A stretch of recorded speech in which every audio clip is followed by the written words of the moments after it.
Well, you go to Michigan State University. Correct. You graduate. Yep. And then you become a reporter. Correct.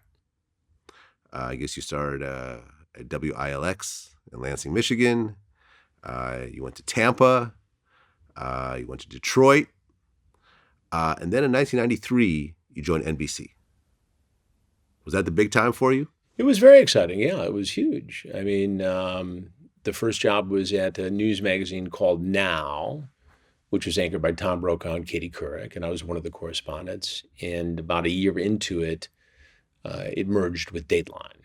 And so I became a correspondent with Dateline. But NBC ultimately decided it didn't want two news magazines competing against each other, which made sense. I mean, during the OJ, situation, you had Now knocking on one door and Dateline knocking on another. And so why are we having competitors within the same network news organization? So they put us all into Dateline.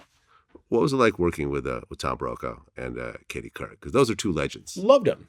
Absolutely loved them. That was a year of just, figuring out as we went along what that news magazine was going to be. We had nothing on the shelf, no library. And so it was part of my job to get launched out of a cannon weekly to go cover whatever breaking news there was, whether it was the Polly Klaas murder in Petaluma, California, or something happened with the Unabomber, or something happened, in some other breaking news. I would literally get on a plane Saturday, work Sunday, Monday, Tuesday, Wednesday, the show would be on at 9 p.m., go to the staff meeting on Thursday, collapse for Friday, Saturday, and get ready to get on a plane again. But it was exhilarating. It was great. It was wonderful to work with everybody. Jeff Zucker was the executive producer, and a great guy to work for. Well, you covered the Columbine high school massacre. You also covered the Oklahoma City bombing. Yeah. Which is the biggest domestic terrorism incident ever. Still 168 people.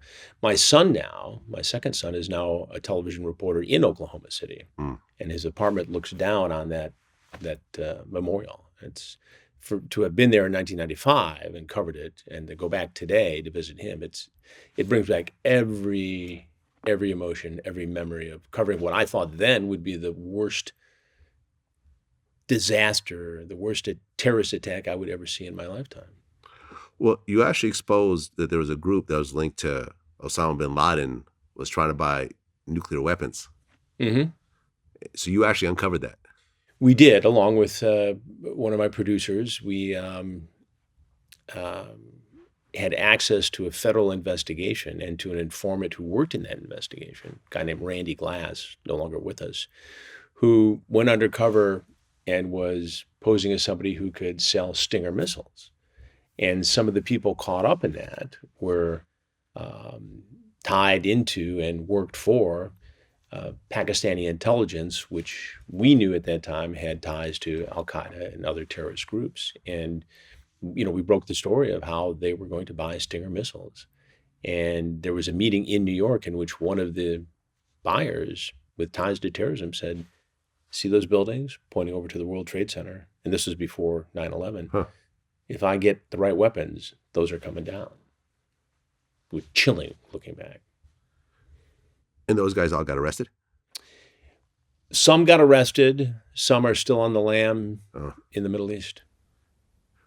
Going through these types of, high profile cases, were you ever threatened, intimidated? Anyone ever put hands on you? That type of thing? Felt like your life was going to end? Or not to the extent where I knew at least that, something was going to happen. In Detroit as a reporter, a wiretap surfaced where a drug gang had said it wanted to pay $1,000 or $10,000 to a crack addict to kill me because I was getting close to their investigation, their operation.